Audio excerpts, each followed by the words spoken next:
प्रथम चरण के चुनाव की वोटिंग हो चुकी है और अब दूसरे चरण का चुनाव होना बाकी है। इस वक्त हम नवाबगंज में हैं। यहाँ पर क्या कुछ फैक्टर हैं विकास, जाति, धर्म, समुदाय, हम बात करेंगे। हमारे साथ इस वक्त डॉक्टर ताहिर हैं, इनकी पत्नी गुलनाज चेयरमैन पद की प्रत्याशी हैं। उनसे बातचीत करेंगे और जानेंगे किस तरह की तैयारियां हैं। सबसे पहले तो खबरें आप तक में आपका बहुत बहुत स्वागत है। बहुत धन्यवाद सर, आपकी चुनाव में किस तरह की तैयारियां हैं, किन किन मुद्दों को रखकर आप चुनावी मैदान में उतर रहे हैं? देखिए, आपके चैनल को बहुत बहुत धन्यवाद और जो आपके चैनल को सुन रहे हैं उनको मेरा नमस्कार, अस्सलाम वालेकुम। देखिए, हमारी तैयारी मुद्दे तो बहुत हैं, लेकिन मुद्दे पूरे होने नहीं दिए। पास हमको लगातार 3 बार चेयरमैन बनाया, लेकिन इस बार 2017 से 2023 तक हमने बहुत कुछ चाहा कि इस नगर के लिए किया जाए। हालांकि इतने कम वक्त में हमने लगभग 150 रोड बनवाए और 11,000 वोल्टेज की लाइनें थी हमारी बस्ती पर नाले पार। वो हमने दोनों नगर पालिका से 65 लाख रुपए जमा कर वो दोनों 11,000 वोल्टेज की लाइन थी। काफ़ी लोग उसमें शहीद हो गए, काफ़ी बहनें, काफ़ी बच्चे, उनकी मृत्यु हो गई, उससे जानवरों की मृत्यु हो गई। उस लाइन को हटाना हमारी प्राथमिकता थी। और दूसरी हमारी बेलदारा बस्ती में एक लाइन जा रही थी, 22 लाख रुपये उसका जमा किया हमने नगर पालिका से, उसको हटाया, लेकिन वो नगर पालिका तक हट पाई। हमारी हारी हुई प्रत्याशी जो थे उन्होंने ये सोचा ये क्रेडिट ना मिल जाए इनको बेलदारा मोहल्ले में, उन्होंने आगे की लाइन रुकवा दी। और जबकि पैसा उसका जमा है, एस्टीमेट बना हुआ है, उतने खंभे जितना करना है उतने खंभे भी उस गिनती के नहीं करे हुए। वो अब इस अधूरे काम को भी पूरा करना है और जो शैला के ताहिर के जो अधूरे काम है उसको भी अब अगर गुलनाज को चेयरमैन बनाया नवाबगंज की जनता ने तो उसको पूरा किया जाएगा। और हमारी जो बुनियादी समस्याएं हैं नवाबगंज की यही हैं कि गरीब लोग हैं जो यहाँ से पलायन कर रहे हैं, महंगी महंगी जगहें हैं, लेकिन मैंने चेयरमैन शैला ताहिर ने कुछ गरीब लोगों को 100-100 रुपये में पट्टे किए मकानों के, उसकी शिकायतें भी हुई 50-50 गज के, जो कि 10,000 रुपये गज की ज़मीन थी उसके 100 रुपये के पट्टे किए हैं। गरीब लोग आज उसमें मकान बना कर रह रहे हैं, किसी को 200 गज का पट्टा किया, किसी को 100 गज का पट्टा किया, लेकिन किया वो 100 रुपये के नजराने में। अब भी हमारा ये मकसद है कि 24 बीघा ज़मीन और बची हुई है, उसमें गरीब जो आवासहीन लोग हैं सबसे पहले उनको आवास के लिए उनको जगह उपलब्ध हो और 100 रुपये नजराना लेकर नगर पालिका को उसमें जमा कर उनको एक मकान बन जाए, उनकी छत बन जाए। यही हमारी प्राथमिकता रहेगी। दूसरी ये है कि हम शादी घर नहीं बना पाए नगर पालिका की ओर से, तो एक भव्य शादी घर बनाना चाहते हैं और बच्चों के लिए एक छोटा सा स्टेडियम ये सब बनाना चाहते हैं। हमने अस्पताल भी बनाने की कोशिश की, लेकिन हमारे विरोधियों ने शिकायत की अस्पताल हमारा अधूरा पड़ा है, जो मोहल्ला क्लिनिक था तो वो अधूरा पड़ा है, उसकी शिकायत हुई, उसको भी हम पूरा करेंगे। और हम ये सोचेंगे कि मतलब हमारी जो शिक्षा का स्तर है नवाबगंज में बहुत अच्छा स्तर है और सारे लोग बाहर कोचिंग करते हैं, कोटा करते हैं, कानपुर करते हैं, लखनऊ करते हैं। हमने तो 1986 में लखनऊ कोचिंग की थी, MBBS किया था आगरा से। अब हम ये चाहेंगे कि हमारा एक CBSE बोर्ड का स्कूल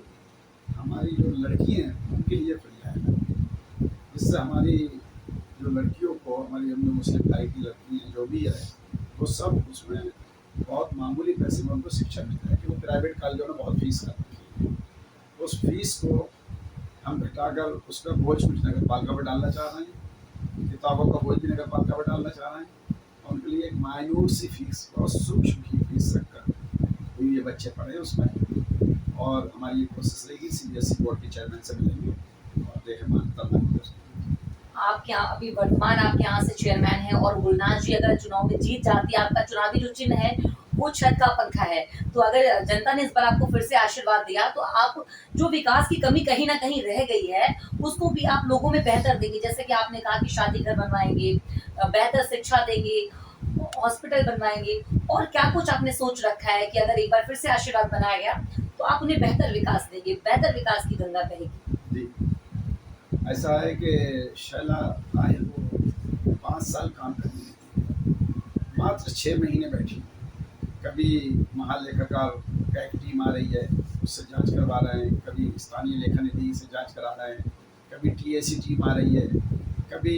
लोकायुक्त में शिकायत, वहाँ लोकायुक्त से आ रही है टीम, कभी ईओडब्ल्यू से आ रही है टीम, कभी हाई कोर्ट में रिटें दायर हो रही हैं, कभी इनकम टैक्स में हमारे बीसीओ मकान दिखा दिए लखनऊ में, जबकि हमारा मकान एक है वहाँ पर चंद्रविला अपार्टमेंट भी हमारा दिखा दिया गया, पान ब्रेक अपार्टमेंट भी हमारा दिया गया। झूठे हारे हुए प्रत्याशी ने झूठे शपथ पत्र लगाए लोग आए कि इनका ये भी मकान है, इनका ये भी मकान है, हमारी बेटी के नाम। यानी शैला ताहिर जी पर हारे हुए प्रत्याशी ने काफी आरोप लगाए हैं जी, उन्हें काम नहीं करने दिया गया। काम नहीं करने दिया गया, हड़तालें करवाई, हमारे ईओ को छुट्टी पे भेज दिया जाता, ईओ 2-2 साल नहीं आया या पोस्टिंग नहीं करी गई, लेकिन उसके बावजूद भी शैला ताहिर पर जितने भी भ्रष्टाचार के आरोप लगाए, आज तक माननीय उच्च न्यायालय ने सारे ही आरोप निराधार मानते हुए, आधारहीन मानते हुए सारे खारिज कर दिए और शैला ताहिर को क्लीन चिट दी और शैला ताहिर ने अपना 13 मार्च तक अपना कार्यकाल पूरा किया। और माननीय उच्च न्यायालय से बड़ा कोई नहीं, वो सुप्रीम कोर्ट गए, सुप्रीम कोर्ट से कोई राहत नहीं मिली उनको, शैला ताहिर की वहाँ भी जीत हुई और इनको चार्ज देना पड़ा सरकार को, सरकार ने चार्ज दिया, हमने स्वीकार किया और शैला कुर्सी पर बैठी और 13 मार्च तक उन्होंने अपना कार्यकाल पूरा किया। लेकिन इस बीच हम कुछ करना चाहते थे कि जैसे कब्रिस्तान का रोड छूट गया था, वहाँ नगला का रोड छूट गया था और नगला वाला, और कुछ हमारे चाणकपुरी में एक लाइन हटना थी, वो इंदिरा नगर की बिजली की लाइन हटना थी, उसको हटाना चाह रहे थे, चेतराम पार्क हमारा अधूरा रह गया, तो वो सब हम करना चाह रहे, लेकिन इन लोगों ने ईओ को छुट्टी पर भेज दिया। अब ईओ को छुट्टी पर भेज दिया, उसने फोन बंद कर लिया और ये तो बहुत कुछ ही बिल्कुल, यानी आपके हिसाब से शैला ताहिर पर काफी गंभीर आरोप लगाए गए, लेकिन उसके बावजूद भी जिस तरह से उन्हें विकास देना था वो रुकी नहीं और लोगों में विकास देती रही। अब जैसे कि निकाय चुनाव है और ये स्थानीय मुद्दों को रखकर बेसिक मुद्दे होते हैं, लोगों की सुविधाएं होती हैं, उसको रखकर ये चुनाव लड़ा जा रहा है। तो अब जो विकास जो आप नहीं कर पाए इस कार्यकाल में, अब आपको फिर से जनता चुनती है तो आप उन्हें बेहतर विकास देंगे, क्योंकि इतना रोकने के बाद भी शैला ताहिर रुकी नहीं। देखिए, अब तो एक मिसाल कायम होगी नवाबगंज के अंदर, जो हमारे रोड छूट गए, एक हमारा मोती मस्जिद का रोड बहुत बड़ा छूट गया है, एक हमारा जंगला वाली मस्जिद का रोड छूट गया है, जिसका एस्टीमेट हम तैयार कर रहे थे, लेकिन अचानक मुझको अरेस्ट कर लिया गया रात में अरेस्ट उसी दिन किया गया, उसी दिन बर्खास्त किया गया, उसी दिन रात में अरेस्ट किया गया, जो उसका हम एस्टीमेट तैयार कर रहे थे कि ये रोड सबसे पहले ये पड़ेंगे दोनों रोड, और एक हमारा वहाँ पर जो ये धानुक लोग हैं, वहाँ पर धानुक हमारी अनुसूचित जाति की बस्ती है, वहाँ भी एक रोड बहुत पानी भरा हुआ था, उस रोड को भी हमारे दिमाग में था कि उस रोड का भी एस्टीमेट बनवा लिया था। और ये जो यहाँ पे एक पार्क हम बहुत अच्छा चेतराम गंगवार जी के नाम से, जो हमारे पूर्व मंत्री थे और काफ़ी 8-10 बार यहाँ विधायक रहे, उनके नाम से हम बनवाना चाहते थे और बना हुआ है, हमने बाउंड्री वाल सब करा दी, उसके अंदर बस झूले आना थे और तमाम फव्वारे वगैरह आना थे, वो नहीं आ पाए, लेकिन हम ये चाहेंगे कि अब उन सब कामों को पूरा किया जाए और हमारी जो सब्जी मंडी है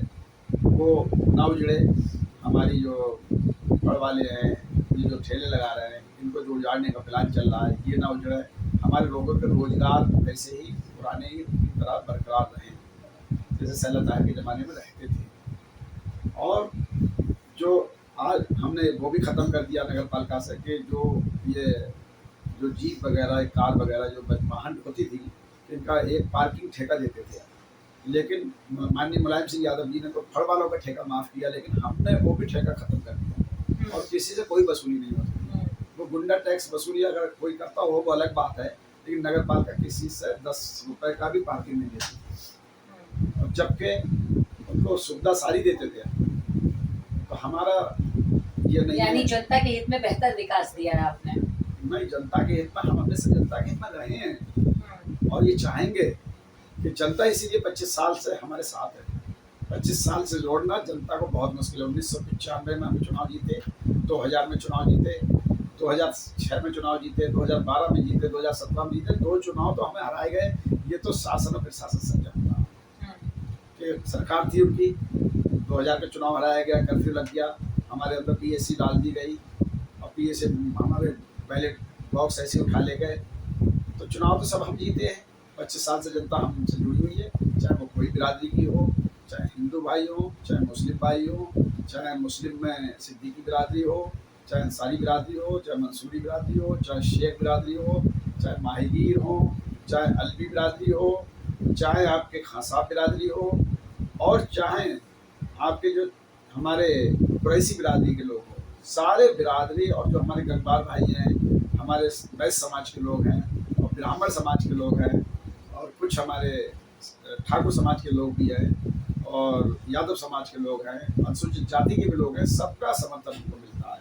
अपार समर्थन मिलता है। अगर सही स्पष्ट ढंग से अगर मतलब काउंटिंग हो जाए तो सैयदा ताहिर पिछली बार जैसे 2012 में 4,500 से जीती थी,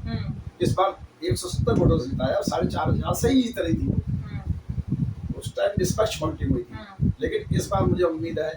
जिला प्रशासन पर, क्योंकि हमारे कप्तान साहब बहुत ईमानदार आए हैं और कप्तान साहब वो कुछ नहीं देखते, वो किसी पार्टी के नहीं है, वो सिर्फ जनता के हैं, जनता के प्रतिनिधि बनकर आए हैं और वो जनता को इस बार नवाबगंज में भी विशेष निगाह रहेगी। और हम लोगों ने शिकायत भी दी है कि हर बूथ पर CCTV कैमरा होगा, ग्राउंड कैमरा होगा, छतों पर जो पथराव होता है छतों पर पुलिस बल तैनात होगा, संजय कमेटी हाल पर पुलिस बल तैनात होगा, इधर आपके JPM इंटर कॉलेज की छतों पर पुलिस बल तैनात होगा, और ये जो रास्ते में रोडवेज बिलास तक जाते हैं वहाँ रास्ते में सब कैमरे वालों की नजर होगी और आप लोगों का भी सहयोग होगा, आप लोग भी उस दिन मौजूद होंगे। तो ये है हमारे साथ में डॉक्टर ताहिर, वर्तमान में जिनकी पत्नी अभी शैला ताहिर यहाँ पर चेयरमैन है और इस बार चेयरमैन के चुनाव में यहाँ से